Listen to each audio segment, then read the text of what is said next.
Welcome to This Week in Habsland. I'm Jordan, he's Brian, and holy smokes, Game 3 was a ride. We are coming to pretty soon after Game 3. The thoughts in our head are really raw, and trying to compartmentalize them, Brian, and make sense of it might be a bit of a challenge for you and I over the next 20 to 30 minutes, but we're going to do our best. A lot happened in this game, and I want to get into it, but before we even begin talking, I don't want to miss this. The goalies. Both Samuel Montembeault and Logan Thompson left this game into injury. We don't know to the extent. The Thompson one looked pretty brutal. Both of these guys, these are both Canadian boys. Monty was on the Four Nations. They're going to be battling probably each other for the third spot on Team Canada next year.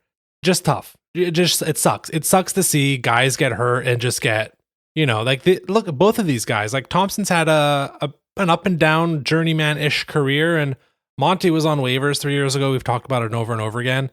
It sucks for these guys who were playing awesome, by the way. I saw criticism of Montembeault. Like I mentioned last time, their rebound control, terrible, both of them. But they were still making the saves on those rebounds.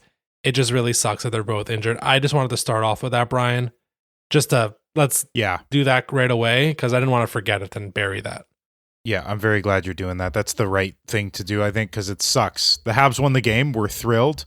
But two guys who had been the stars of games 1 and 2, we don't know what their future holds. And the one on Thompson was just absolutely brutal. It looks so bad. And then in the case of Montembeault, it was the completely opposite, where nobody really knew what happened. And then on the broadcast, they showed him kind of grasping his hamstring. So maybe that's just a little tweak. Yeah. We saw Dobesh come in tonight. He played well. He didn't get tried much, as we're going to discuss very shortly. The Capitals did not produce half the chances the Montreal Canadiens did. So he wasn't really tested, which is not a bad thing. Coming into a game like this cold while the game is still close, I'm glad the Canadiens pulled away and didn't allow shots on him. But I guess before we get into that, really sucks for Logan Thompson, really sucks for Sam Montembeault. Come back soon, both of you.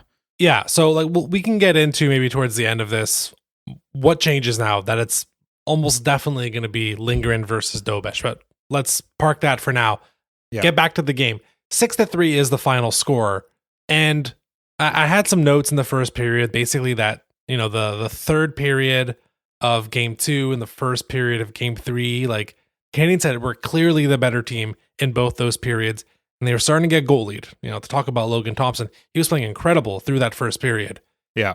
But they just kept going and going, and I think the final shot tally was 40-21. We have some interesting numbers there about a certain sniper on the Montreal Canadiens and what he did tonight. 6-3 is a more appropriate score, because at one point the Canadiens were trailing early in this game, and then back and forth, that it was held at 3-3 for a while, and then they slowly pulled away. 12 players with a point, Caufield and Newhook both with 2. Shot attempt percentage in this game, 64% for the Canadiens. That matches the eye test, 66% expected goal percentage. Up and down the roster, the Canadiens just played a better game today. I do think up until the point where they got hurt, which is, I guess, more or less midway through the game, Monty, it's debatable what play it was where he got hurt. There's a few different replays that TVA was trying to figure out. I think Thompson was slightly outplaying Monty, and that was maybe the reason the game was at all close. But even while Thompson was still in there, he gets hurt really towards the end of the game on the Slafkovsky goal.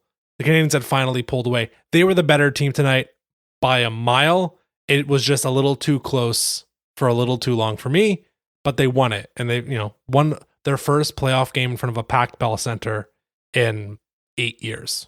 But that's kind of what sheer dominance against a great team leads to, is still just a close game. When you're a team like the Montreal Canadiens who has to fight tooth and nail and be so much better than your opposition to just squeeze out a win. And I know 6-3 and 40-21 doesn't seem like squeezing out a win, but you're right to say that for most of the game, it was very, very close. And at any time it could have pivoted. When Ovi scored his goal, being the trailer, the third man in that the first line at the end of a shift can't get to, and Galley just comes off the bench and can't reach him, and I was like, oh no.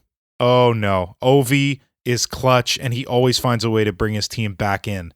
And I was kind of gritting my teeth at that point, what's going on here? They still pulled out the win. But it took dominance in order to do it. So I ask you, Jordan, and this is a loaded question to ask you this early into the pod after we haven't discussed much of the game. Can the Habs muster 3 more games like this one, including one in Washington? because that's what it's going to take. They need to win both at home the way they did tonight, and they need to win one in Washington. Yes. I mean, I certainly do think that because this is a 7-game series. St. Louis didn't really make too many, if any, adjustments between game 1 and game 2. And he started to make some of those changes in the third period of game 2. And it was between Xhekaj in, Struble out, Laine, which it turns out he is banged up. He is injured. Ended up coming out of the lineup. They kept the Evans, Newhook, Demidov line together. And, we talked about this already, what the new lineup would look like. Demidov to power play 1, of course, as well. This was the first real shakeup of the Canadiens making, this is chess, right? It's a 7-game series. The Habs made their first counter move. The Caps came out in game 1, bulldozed the Habs into winning that game, more or less. The Habs make the little comeback, but the Caps' talent advantage, along with the physicality, gets them game 1. Game 2, kind of a coin flip. Thompson is the difference, really. Habs make their adjustment, though, in that third period, and they look a heck of a lot better. The Caps did not have an answer for the Habs lines today. I mean, that Suzuki line, which I know we can get into the ones individually, but the Suzuki line was world class today. Caufield and Slafkovsky were just, I don't know, they were in sync today. Just at every single moment and every single period, they knew where each other were. Weirdly, Suzuki was the guy kind of taking a step back. Maybe that was just the type of game. Not that I'm saying Suzuki had a bad game, but just in terms of who had you've always talked about the most dangerous line on the ice. It was between Caufield and Slafkovsky today. Yeah, it was. Because they just kept finding each other. I'm happy it ended up finishing in a goal. Nothing they did today was, and that's what I'm trying to get to, nothing they did was out of the ordinary that they cannot repeat. Okay, that's a good way of looking at it. It's all sustainable to me. The third line, the energy they brought, we're definitely going to get into Josh Anderson. They were there. The Evans line did pretty good. They're still not going to be trusted too much at 5-on-5, but now that you're unlocking Demidov bit by bit, just little piece by little piece, he's more noticeable at 5-on-5. He's obviously more noticeable on the power play. And then that Kapanen line, just hold water. Just do enough good to play 6 to 8 minutes at 5-on-5, and everyone else will do their job. I still think the third pairing is a train wreck. That is now the new weak spot to attack if you're Washington. And I presume by the time they go back to Washington in game 5, that's going to be the big game plan. But as long as you have home ice, you can dictate the matchups a bit. So ultimately, yes, what they did today is repeatable. And what they did it in the third period of game 2, they did it all day in game 3.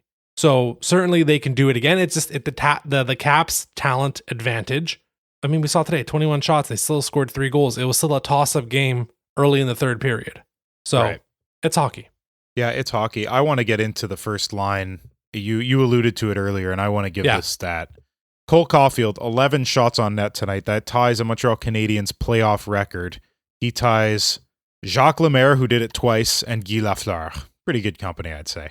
Yeah. That's pretty amazing. And the first line, it's in its entirety. Suzuki had 3, Slafkovsky added 5. Put those together, you got 19 shots. The Capitals took 2 more shots than the Montreal Canadiens' first line did. So pretty incredible dominance by this first line that's been not dominant all series. Games 1 and 2, they were better. They were good. They were, maybe I'm wrong. Maybe they were fairly dominant. I don't know why I'm trying to qualify it by saying they weren't. Maybe tonight they were just more dominant and more noticeable and putting more pucks on net.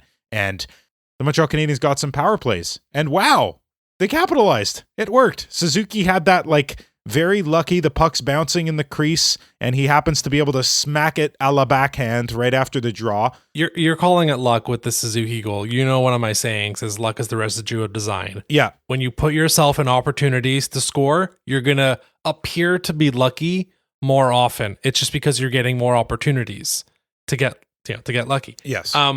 It's interesting how you say you're not sure of how the first line has performed. They've scored 5 of the 9 goals in this series. Yeah, they have. Well, just because tonight they were beyond dominant. Yes. So it felt weird to call them dominant in the other 2 games, but they were. They really, really were. They have been all series. They were and still are an elite first line up there with the best in the NHL. That much has been true for the last 40 games of the regular season and through the first games of this series with the Capitals. I do want to highlight the Caufield goal because that to me is the 4 best players on the team, add in Lane Hudson, obviously, just working beautifully together. It's Hudson's breakout to Slafkovsky right at the red line. He sees Nick just booming up the ice. Easy pass off to Nick with all the speed, enters the offensive zone. Puck eventually goes behind the net. Caufield, the little guy. I thought playoffs were only for guys who are 6'3" and 220 pounds. Lays the body, gets the turnover. Suzuki causes enough disruption to the Pierre-Luc Dubois to cause a turnover. It lands on who other than Lane Hutson's stick. Hudson, incredible pass. Over to Cole really Caufield. They was. score a goal. That is those four guys, and this is why it's so exciting, right? It would be different, and look, the third line, they're doing great. But it would be different if the role was flipped and it was the Dvorak line just crushing it and leading the way. And it was the older guys kind of leading the charge. It is the young guys, night in, night out, the hard matchups. They were borderline flawless today. I'm wondering what the border is. I wonder what's the asterisk? What was the blemish? If honestly, I know it's the power play. The last two power play opportunities were not ideal. All right, there it is. There's the blemish. It was better. It was certainly better in bits and bobs, and you can immediately see with Demidov there, all of a sudden on the right half wall, that they're like, oh, we can finally do the triangle thing with Caufield and Slafkovsky, and that actually works now because the puck can move around a little bit better because Caufield's down the other side, and Caufield was so happy. I mean, you said 11 shots, right? I don't know how many of those must have came on the power play. They were fantastic today. It's super cool. This was a wicked game. Let's get into the refereeing stuff, but weave it in with obviously what happened at the end of the second period, because that was I first of all, certainly I was worried the Canadiens were going to end up with a double minor and having to kill. We all thought the same thing. And once they announced it on the broadcast, we're like, no, it's offsetting. I'm like, oh, thank goodness. So this is what happens. This is what I saw, Brian.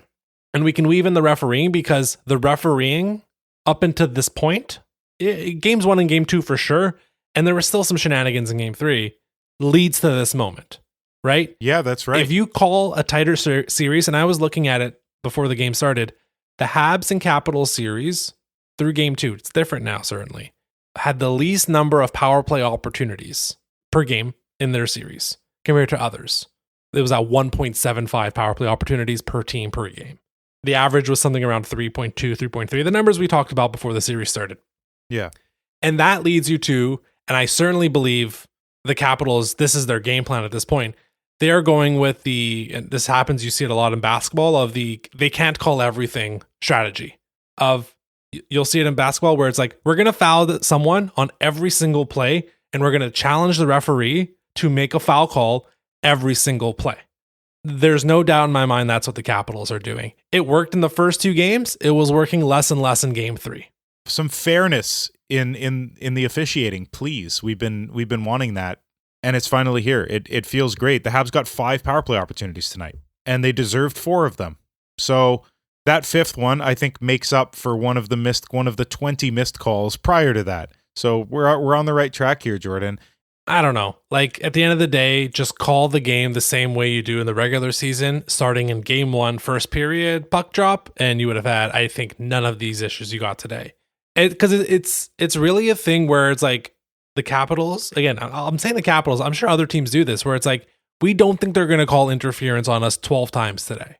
Now, specifically today, they did eventually end up calling it, but that is the challenge of we're going to commit interference 8 times in this period. We don't think they're going to call anything. And you see how far you can push it. And thus far, and then there's the whole thing of it's a mental thing, right? If a referee calls 3 penalties in a row for one team, they're not going to call a 4th in a row. They're less likely to do so. Yeah. Because then there is a perception of favoritism. Even though it might be one team, just the cross checks to the face, the cross check to the back at the end there was a Chikrin on Gallagher. I was just what are you doing? Now that, I will be honest, that in game 2 would have not been called. I can't believe it was called in game 3 even, Jordan. Yeah. Gallagher, when's the last time Gallagher drew a penalty? Seriously. Yeah, no, absolutely. So the Tom Wilson of it all. Let's do that. Yeah, sure. End of the second period. From what I can tell from the replays I've seen, it's really Trevor Van Riemsdyk that starts all of this. I think Savard and Duhem are they're just having a nice little discussion. But it's really Van Riemsdyk who is making sure he makes contact with Dobesh. Which, by the way, and they seem to be going after Dobesh, not Snow Shower or anything, but way after the whistle or during trying to make contact with him. If you're so worried about the backup goaltender on the 8th seed, you have your own problems. But clearly, Van Riemsdyk was trying to bump Dobesh. Yeah. At the beginning of the intermission. And then Anderson, that was very much like the moment in like a movie bar fight where one guy sees like a little scuffle starting and he's like, oh my gosh, finally I can punch this other guy. And Anderson immediately sought out Tom Wilson. I mean, they sought out each other. But yeah, I want to talk about Anderson. He was, unfortunately, he's not one of the 3 stars today. And we were looking at Hockey Stat Card. It doesn't look like the advanced stats agreed much with him. But no. I got to say, like, the Jacques Beauchamp trophy that he won at the end of the regular season as like the unsung hero of the team, that was essentially the award he won. That was like a microcosm of it today. He was the most physical guy. Arbor Xhekaj is going to get credit from a lot of people because he drew into the lineup and the Habs were tougher today. I want to get in front of that and say, no, Josh Anderson was the guy who brought it from that standpoint. He was the most physical guy from puck drop until the end of the game. He was everywhere. He was standing up for his teammates. He played a perfect Josh Anderson playoff game. He didn't put any points on the board, and they got close. I mean, that Devo line scored, but I loved everything he did. The scuffle, standing up to Wilson again. I was so worried in the moment about like, crap, we're going to take an extra penalty. They're never going to make these offsetting. But yeah, I loved everything about Josh Anderson's game today. Josh Anderson has always been one of those players that people talk about as being a playoff performer, or at least potentially a playoff performer. And after his troubles in the top 6 and his failures to score and these difficulties he's had over the past few seasons, what an unbelievable turnaround and what a payoff after a full season of literally learning a whole new way to approach hockey. We've mentioned it so many times on the podcast, how Anderson shifted his game entirely. And you saw every single element of that tonight. Crushing guys, 6 hits, led the Montreal Canadiens. So absolutely, I agree with you. He was the most physical guy on the team, numbers-wise and quality of hits, guys. He was crushing guys. And he was also just an absolute pest on the forecheck, winning battles constantly, forechecking like a monster, and a hell of a good penalty killer. Mm-hmm. He was so good. The forechecking extended to the penalty kill where we would dump the puck and he would be the first guy in their zone just being like, haha, you can't get the puck back. So Josh Anderson, exceptional game. You're one of my 3 stars. Yes. Definitely. Absolutely. He was a force. He was the heart and soul tonight. That's what he was. Yep. He brought it, and I never thought I would be saying that after the season he had last year. So credit to him. A couple guys I want to get to quickly before we start shifting to the next game. Alexandre Carrier. I think this was maybe his best game as a Montreal Canadien. He obviously has a goal early on. I just thought he was everywhere. Him and Matheson in general had a very strong game. And typically when those two have a strong game, it's because there's more Carrier than Matheson. He was fantastic. He was all over the play. He was super strong defensively. The whole team was better on their breakouts, but him especially. Dobesh, towards the end of the game, I think it's 5-3, as a nice save on Montembeault. We don't know what to really think about the Dobesh performance, but at the end of the day, this is a rookie, a guy who will still be eligible to be a rookie next year, who came in halfway through a playoff game that was 2-2, and he won the game. And then Dvorak, a continual apology tour on Christian Dvorak. I don't know who this guy's been for the past 2 months, because it's just been a revelation. He's been amazing.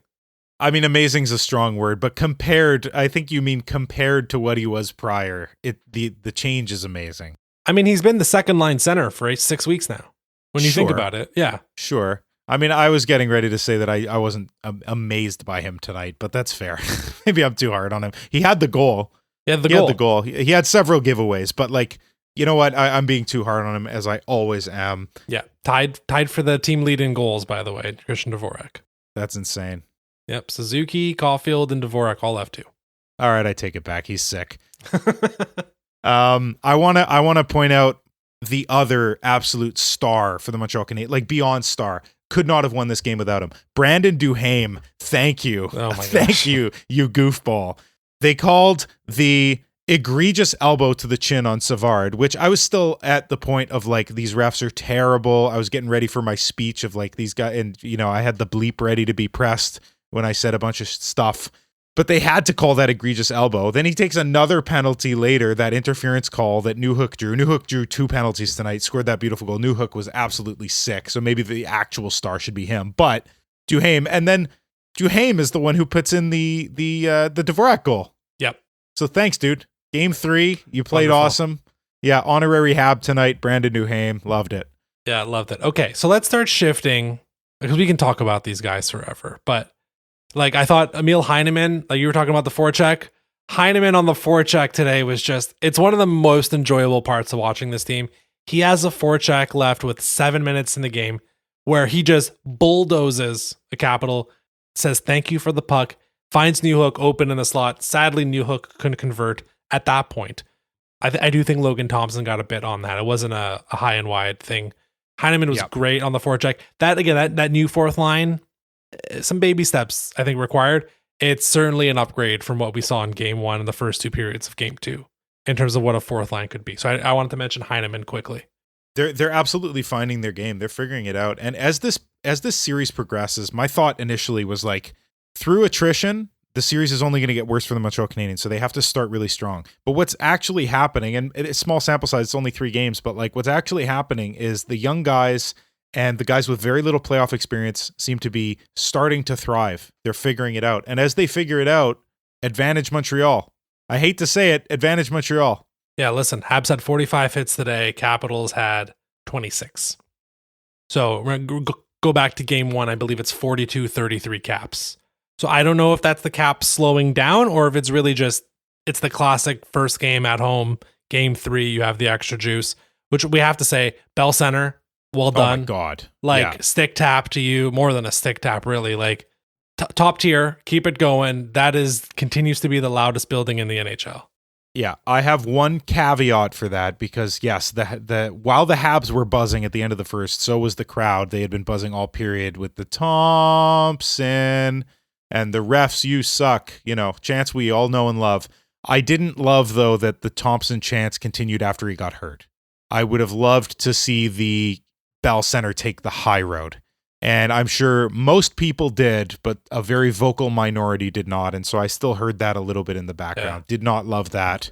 If you are going to a game and a guy gets hurt, try not to taunt a guy who's just been injured. That's like, is that just basic being a human, Jordan? I think, we're not really a podcast that tries to be like, hey, be a good person. But like, I will in this instance.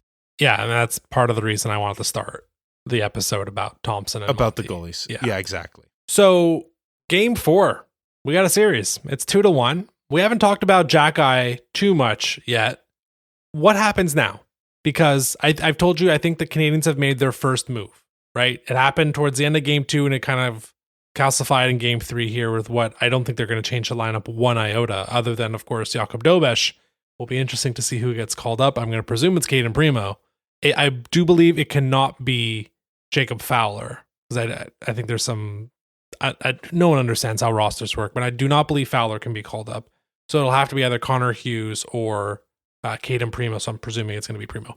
What happens now? Like, where are the weaknesses still on the Montreal Canadiens? Like, where are the points to attack? I've brought up the third pairing. I still think that's like, it's becoming more and more clear to me of like, where are the not good enough players on the team at this junction in time? Some guys are there. We've talked about it. Those 4 young guys, plus Caden Gooley, which those 5 actually are all on the ice all at the same time. St. Louis kind of borrowed a page out of the Avalanche book where McCarr and McKinnon are almost always on the ice together. St. Louis done a very similar thing. I mean, a ton of coaches do it. Tampa Bay does it really well as well. But like, that pairing with that forward line's always together. But yeah, like, so what do you think happens now? Like, where are the weaknesses? Because the third pairing is still a train wreck. But what do you see changing in game 4? It is just the third pairing. I mean, I'm looking at this lineup up and down, and although the forward group is perhaps not a standard playoff contender forward group, it worked tonight. And so if they play the same way all series, I'm totally fine with this. I don't see an issue here. Now, if Laine is just slightly banged up and is ready to go for game 4 or 5 or 6 or something like that, no, I don't think that Kapanen draws out. I think Kapanen had a phenomenal first NHL playoff game in his very young career.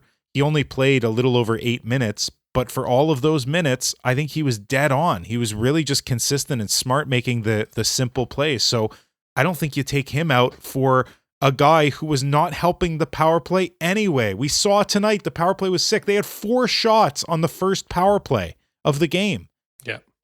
It is the third pairing of the defense, Jordan. Savard is extremely exploitable. Matheson is maybe overused still, I think is probably the right word, and therefore as the game progresses, more mistakes. I thought he was just okay tonight. Had a couple giveaways I didn't love. And then Jack brought the physicality, and I think playing a fairly simple game, he did okay. Like, he wasn't great, but Struble wasn't great. Like, so what are you going to do? So that's the thing here, is that, yes, there are weaknesses, and you were mentioning it's like a chess match where, you have the opportunity, you have the initiative to move a new piece. I just don't think they have another piece here. I don't think it's the same way as in a chess match. A piece goes off the board. You don't get it back. You can't add a piece. You can get a pawn to the end and get a new queen, but that's Demidov. That's Demidov. So actually, that queen might be Alexei Protas, who is, and this is hockey. It's all smoke and mirrors. He might be not ready for another month, and he might play in game 4. I don't think we have any real idea of how close he is, but that would be the one real move that, it's not a move. It's a 30 goal scorer coming back to your lineup. The goalies going out is just a tremendous wild card. Presuming that both are not going to play in game 4, and I don't think so. It's groin or hamstring probably for Monty, and it's knee most likely for Logan Thompson. Those aren't injuries you come back from in 48 hours. I don't even think those are injuries you come back from in a couple weeks, if not longer. So it's Lindgren versus Dobesh, and that's just the Wild West. Because the way I'm seeing it right now is the third pairing is absolutely a weakness and should be targeted. By the way, saw this stat earlier today. The Canadiens have now had 9 players make their playoff debut in this series. So that's Lane Hudson, Caden Gooley, Juraj Slafkovsky, Samuel Montembeault, of course, Jaden Struble, Emil Heineman, Ivan Demidov, and now Arbor Xhekaj and Oliver Kapanen. That's wild. Like, come on. Did you mention Dobesh in there? Oh, and now we have Jakub Dobesh. Jakub Dobesh, that's 10. That's incredible. And a lot of those guys, prime contributors. A lot of those guys, 100%. Absolutely the reason that the Montreal Canadiens won tonight and were even close to winning the other 2 games. So, third pairing is to be targeted. I don't know how much you can do that in game 4 when you don't have home ice if you're Washington. What I'm now seeing is Dobesh has to steal one game, probably game 5 or game 7. If they're going to win this series, okay, that's what I think has to happen. I think the Canadiens will continue to play much better at home. I mean, their record at home in the last month and a half, it's something, ungodly. It's like 10-0-2 or something like that. So I think they're going to continue to play well at home. Dobesh has to at least equal Charlie Lindgren, which is just a wild sentence to be saying out loud in the year of 2025.